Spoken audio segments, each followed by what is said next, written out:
Halo semuanya. Oke, kita langsung mulai aja ya. Hari ini kita bakal ngebedah tuntas sebuah buku yang jujur aja luar biasa banget. Judulnya Merangkai Makna Seri Lanjutan Manajemen Kehidupan, karya Dr. Rachmat Maulana, MSI. Kalau belakangan ini kalian ngerasa butuh semacam cetak biru atau panduan solid buat menata ulang hidup, wah, kalian ada di tempat yang pas banget. Coba deh perhatiin kalimat ini. Hidup lebih dari sekedar menjalani hari. Kena banget nggak sih? Pasti banyak dari kita yang sering ngerasa capek banget, kayak robot yang cuma jalanin rutinitas, pokoknya asal bisa survive dari Senin sampai Jumat aja. Nah, obrolan kita kali ini sebenarnya adalah sebuah undangan buat ngerombok total cara kita ngejalanin hidup di dunia modern yang serba cepet ini. Seru kan? Nah, biar bahasanya gampang diikutin, ini dia peta jalan kita hari ini.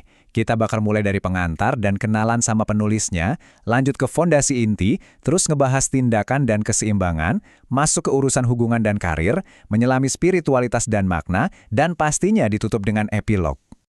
Oke, masuk ke bagian pertama. Pengantar dan penulis, sekaligus mengenal dasar pemikirannya.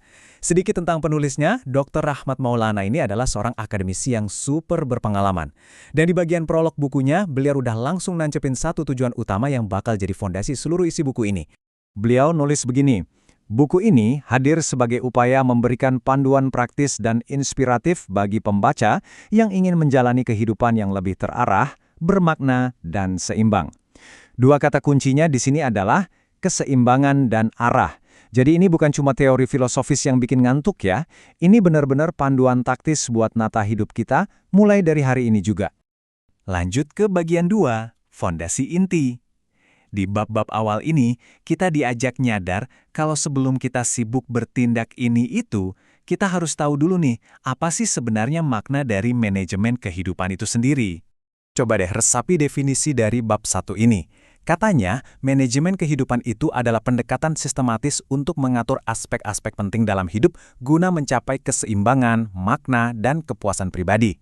Sampai sini saya pengen kita sepakat dulu ya, kalau ini tuh jauh banget dari sekedar ya bikin jadwal harian di buku agenda. Ini ibaratnya sistem operasi buat keseluruhan hidup kita. Terus gimana cara jalanin sistem operasi tadi sehari-hari? Nah, bab 2 ngenalin yang namanya matriks Eisenhower. Matriks ini ngebantu kita banget buat nyaring tugas-tugas harian. Daripada energi kita habis cuma buat bereaksi sama hal-hal yang kelihatannya aja mendesak, matriks ini maksa kita buat fokus ke hal-hal yang beneran penting dan nyambung sama visi hidup kita yang kebetulan dibahas lebih dalam di bab 3. Sekarang kita masuk ke bagian 3, tindakan dan keseimbangan. Waktunya eksekusi. Disinilah kita belajar gimana cara ngubah tujuan yang tadinya cuma ada di kepala, jadi produktivitas nyata dan bikin hidup lebih stabil, termasuk urusan finansial. Jujur, poin di bab 4 ini ngena banget. Ada beda besar antara produktivitas dan efisiensi. Produktivitas itu soal gimana kita bisa dapat hasil semaksimal mungkin dari apa yang kita punya. Tapi efisiensi itu soal neken pemborosan seminimal mungkin. Nah, termasuk buang-buang tenaga kalian sendiri. Kadang kita ngerasa udah produktif ngerjain banyak hal, padahal nggak efisien. Ujung-ujungnya apa? Kalian pasti tahu, burnout, capek sendiri. Jadi target utama kita adalah dapat pencapaian tinggi, tapi kewarasan dan kesehatan tetap terjaga. Nah, buat nyapai target tanpa burnout itu, buku ini ngasih panduan metode SMART, spesifik, terukur, dapat dicapai, relevan, dan terikat waktu. Terapin deh 5 langkah ini, asli ini penting banget. Mau itu buat ngatur duit di bab 5, jaga kesehatan mental di bab 6, atau sekedar ngebangun rutinitas pagi yang dibahas di bab 7. Intinya, metode ini ngasih batasan dan deadline yang jelas buat mimpi-mimpi kalian. Oke, bergeser ke bagian 4, hubungan dan karir. Setelah kita capek-capek beresin diri sendiri di dalam, sekarang kita lihat efeknya keluar. Gimana sih fondasi personal tadi ngaruh ke kerjaan dan cara kita gaul sama orang lain? Di bab 8, ada insight yang lumayan bikin kaget soal komunikasi. Mengutip Dr. Albert Mehrabian nih, beliau bilang, kata-kata hanya sebagian dari komunikasi. Nada dan intonasi menyampaikan makna yang sebenarnya. Coba deh ingat-ingat ini. Kalau lagi ada konflik di kantor atau lagi berantem sama pasangan, kadang kuncinya bukan di apa yang kita omongin, tapi gimana cara kita ngomonginnya. Bener kan? Dan ngomong-ngomong soal kerjaan yang dibahas di bab 9, pada akhirnya kita bakal dihadapin sama pilar bab 12, yaitu etika. Sehebat-hebatnya karir atau selihai apapun skill manajerial kita, rasanya bakal kosong lompong kalau nggak dilandasi etika pribadi dan tanggung jawab sosial loh. Membangun karir itu sebenarnya satu paket sama membangun integritas kita di masyarakat loh. Masuk ke bagian 5, spiritualitas dan makna. Bisa dibilang ini puncaknya sih. Kita bakal bahas gimana caranya nemuin kedamaian terdalam, bahkan pas lagi apes atau lagi dihantam krisis bertubi-tubi. Konsep di bab 10 ini juara banget. Ternyata ada 3 jalan psikologis buat nyari makna hidup. Pertama, ngebangun hubungan yang beneran tulus dari hati ke hati, alias konsep aku kamu dari Martin Buber. Kedua, jeli nemuin makna di hal-hal sepele sehari-hari, kayak yang diajarin Viktor Frankl. Dan ketiga, ini favorit saya, flow dari Mihaly Csikszentmihalyi, yaitu momen di mana kita saking fokus dan asyiknya ngerjain sesuatu sampai lupa waktu. Lihat kan, makna hidup itu nggak cuma nongol pas kita capek mimpi besar, tapi juga bisa kita temuin dari interaksi harian kita.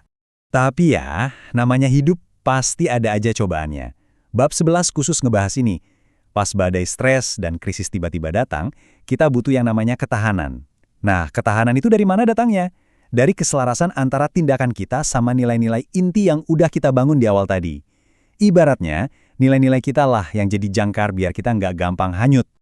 Nggak kerasa, kita udah sampai di bagian 6, epilog, merangkai makna Anda. Ini saatnya kita nyambungin semua pilar yang udah kita obrolin panjang lebar tadi jadi satu kesimpulan, sekaligus panggilan untuk mulai beraksi. Di akhir buku, penulisnya nutup dengan satu pemikiran yang menurut saya cantik banget. Kebahagiaan dan keberhasilan sejati bukan hanya hasil dari pencapaian pribadi, tetapi juga dari upaya untuk menciptakan dampak positif bagi dunia.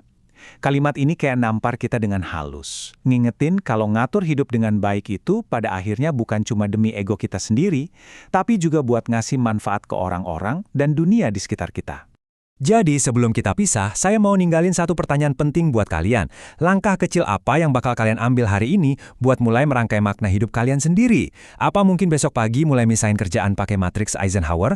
Atau mungkin sekedar lebih memperhatiin nada bicara pas ngobrol sama teman kantor? Buku ini tuh udah ngasih cetak birunya, lengkap banget. Tapi keputusan buat mulai beraksi ada di tangan kalian.